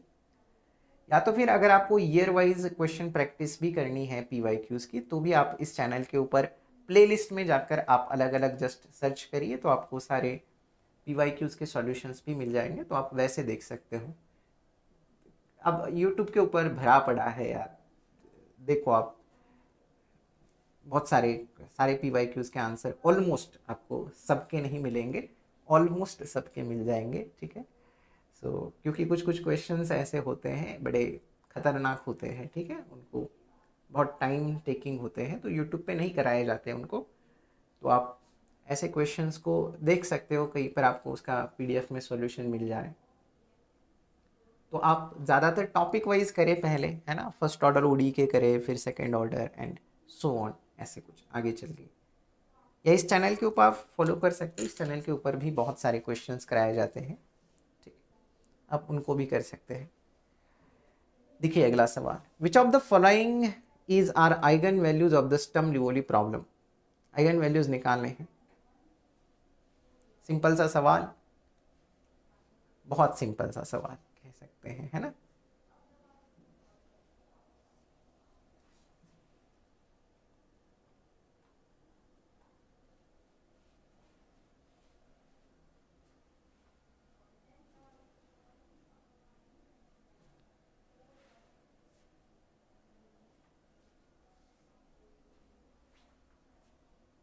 उड़ी पीढ़ी में ऐसा खास थ्योरी क्या है, ऐसी बहुत खास थ्योरी नहीं है, लेकिन अभी जिस एग्ज़ाम के लिए आप पढ़ रहे हो उस एग्ज़ाम के लिए बहुत ज़्यादा थ्योरी की ज़रूरत नहीं है, ज़्यादा से ज़्यादा क्वेश्चंस की प्रैक्टिस की ज़रूरत है, ठीक है। आइगन वैल्यूज़, और आइगन वैल्यूज़ ही निकालने हैं इसके, ठीक है, आइगन वैल्यूज़ ही निकालने हैं। तो डायरेक्टली अब हम लोग कंसिडर करेंगे, रेगुलर स्टर्म लिओली प्रॉब्लम है, तो हम लोग किसको कंसिडर करेंगे, एक केस को कंसिडर करेंगे, lambda to be greater than 0। तो लैम्डा इज इक्वल टू हम लोग लिख पाएंगे mu square for some mu positive number, यानी कि अपने पास y double dash is equal to plus mu square y is equal to 0, तो इसका मतलब ये हुआ ऑक्सिलरी इक्वेशन अपने पास आ गया m square plus mu square is equal to 0, यानी कि m की वैल्यू अपने पास मिल जाएगी प्लस माइनस आई म्यू, यानी कि y ऑफ x आपको मिल जाएगा c1 into cos of mu x plus c2 into sine of mu x, ऐसे है ना। इसके बाद आप क्या करोगे, इसके बाद हम लोग कंडीशन यूज करते हैं। अब कंडीशन यूज करना है, वाई डैश की भी ज़रूरत पड़ेगी, वाई डैश ऑफ एक्स निकाल लेते हैं, C minus mu c1 sine mu X and plus mu c2 cos mu X हो जाएगा, है ना। तो अब y of 0 equal to Y dash of 0, y0 is equal to Y dash of 0, इसका यूज करेंगे। y0 हम लोग निकालेंगे तो अपने पास बन जाएगा c1 is equal to Y dash 0 निकालेंगे तो अपने पास क्या बनेगा म्यू c2, ठीक है, यानी कि c1 minus mu c2 is equal to 0, नाम देते हैं कुछ इक्वेशन 1। हाँ ठीक। दूसरी कंडीशन है y of pi minus Y dash of pi, Y of pi निकालेंगे तो अपने पास क्या मिलेगा c1 cos mu pi plus c2 sine mu pi, है ना। This is equal to Y dash of pi निकालेंगे तो minus mu times c1 sine mu pi and plus mu times c2 cos mu pi, है ना। आप क्या कर सकते हो, अब c1 इन टर्म्स को यहां पर शिफ्ट करें तो अपने पास क्या बनेगा c1 कॉस म्यू पाई को कॉमन निकालना है, c1 minus mu c2 into cos mu pi हो जाएगा। देन यहां से अपने पास c2 minus mu c1 into sine mu pi is equal to हो जाएगा 0, है ना। अब c1 माइनस म्यू c2 तो 0 है, तो अपने पास c2 minus mu c1 into sine mu pi is equal to आएगा 0, है ना। दो इक्वेशंस, है ना। कहाँ पर प्लस होगा, अच्छा यहाँ पर ना, okay okay okay okay okay, है ना, प्लस होगा, बिल्कुल सही बात है, थैंक यू प्रियंका। अब अपने पास दो इक्वेशंस हैं। अब आप देखो, अगर यहां से इन प्रोडक्ट से या तो साइन म्यू पाई 0 होगा या तो c2 प्लस म्यू c1 0 होगा, लेकिन अगर, अब आप मैं डायरेक्टली यहां पर लिख लेता हूं, शायद वही आएगा, if c2 plus mu c1 is equal to 0, if this is equal to 0, this imply that अपने पास, इसको अगर मैं 3 बोल दूं, from 1 and 3 you will get c1 and c2 both are 0, right? From 1 and 3 c1 equal to c2 equal to both are 0, ठीक है, तो trivial solution मिलेगा, है ना, आप चेक कर लेना। तो हमें ट्रिवियल सॉल्यूशन में आइगन वैल्यू चाहिए, तो फिर साइन म्यू पाई को होना पड़ेगा 0, और sine mu pi is equal to 0 implies mu pi must be equal to n pi, and n को बिलोंग करेंगे नेचुरल नंबर में, क्योंकि म्यू हमारा कैसा है, पॉजिटिव नंबर है। पाई से पाई कट हो गया, mu is equal to N आ गया। लैम्डा इज इक्वल टू क्या है, म्यू स्क्वायर है ना, म्यू स्क्वायर मतलब आ गया एन स्क्वायर, एन बिलोंग्स हो गया नेचुरल नंबर, तो ये आइगन वैल्यूज हैं, तो एन की वैल्यू 1 डालेंगे 1 बन जाएगी, 2 पे आ जाएगा 4, ये दोनों किसी नेचुरल नंबर का स्क्वायर नहीं है, तो आंसर हो जाएगा अपना पहला और चौथा ऑप्शन, ठीक है, आंसर हो जाएगा पहला और चौथा ऑप्शन, ठीक है, ठीक है। चलिए आगे नेक्स्ट की बात कर लेते हैं। अच्छा, ये बाद में करेंगे इसको, ये बैच के बारे में मैंने ऑलरेडी बता दिया है, काफ़ी लेंदी हो जाएगा वो सवाल, ठीक है, तो जो लोग नए हैं और ज्वाइन करना चाहते हैं, जून 25 एग्ज़ाम को टारगेट करना चाहते हैं, उसमें फ्लैट 30% ऑफ के साथ 20 जनवरी से बैच अपनी स्टार्ट हो चुकी हैं, उसमें आप एनरोल कर सकते हो अपने आप को। ठीक, चलो अब ये कोशी आइलर इक्वेशन है, इसके ऊपर सवाल नहीं किया था आज, तो करो ज़रा।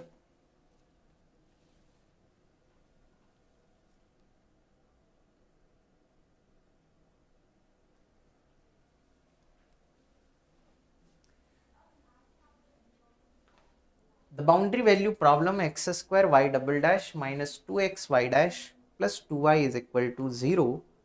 X is between 1 and 2 with the boundary conditions y of 1 minus y dash of 1 is equal to 1, y of 2 minus k times y dash of 2 is equal to 4.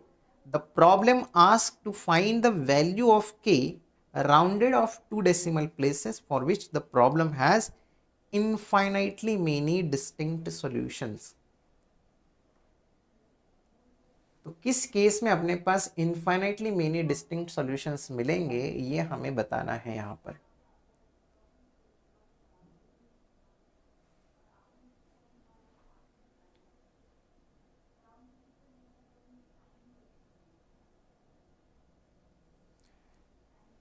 चलो ट्राई करो।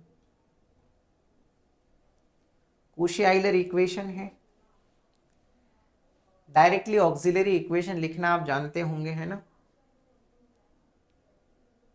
ऑक्सिलरी इक्वेशन अपने पास क्या बनेगा,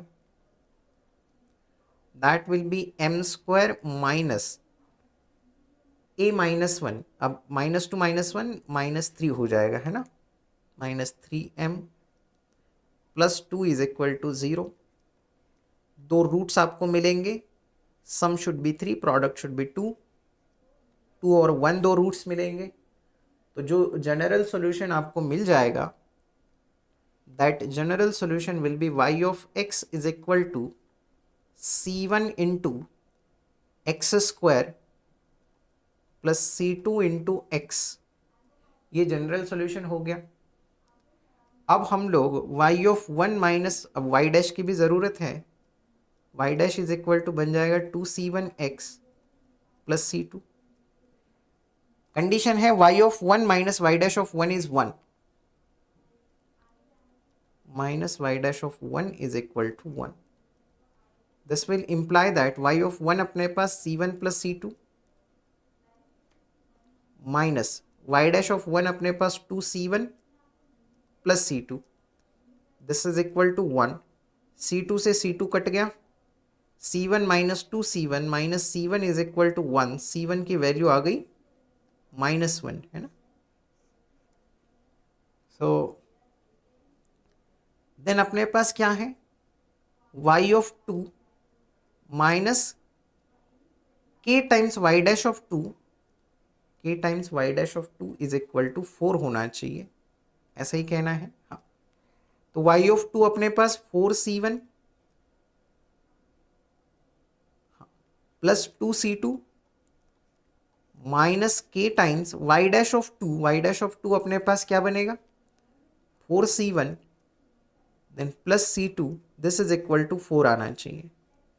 तो अब मेरे पास क्या होगा, अब c1 की वैल्यू तो -1 है, तो -4 माइनस यहाँ पर c1 की जगह माइनस, अच्छा एक काम कर लेता हूँ,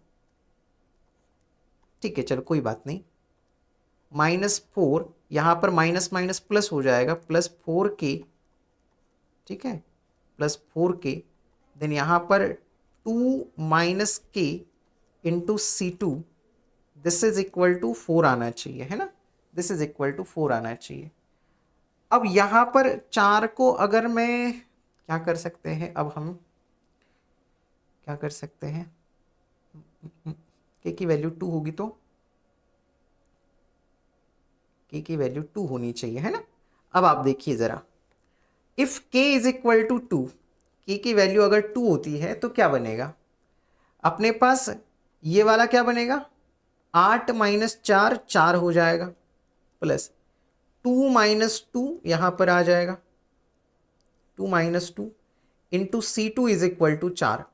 अब कंडीशन सेटिस्फाई हो रही है, 4 से 4 को हटा दो, यहाँ पर 0 times C2 is equal to 0 हो जाएगा, तो यहाँ पर C2 रह जाएगा फ्री, और C2 अगर फ्री रह जाएगा तो अपने पास कितने सॉल्यूशंस मिलेंगे, इनफाइनाइटली मेनी सॉल्यूशंस मिलेंगे,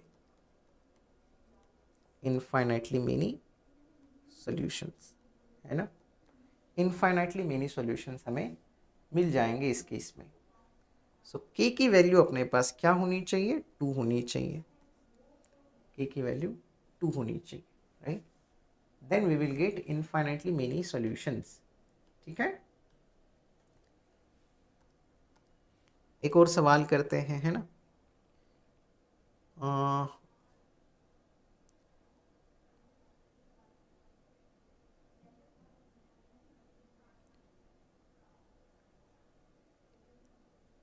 थोड़ा सा एक पावर सीरीज वाला कर लेते हैं, है ना, पावर सीरीज वाला एक कर लेते हैं।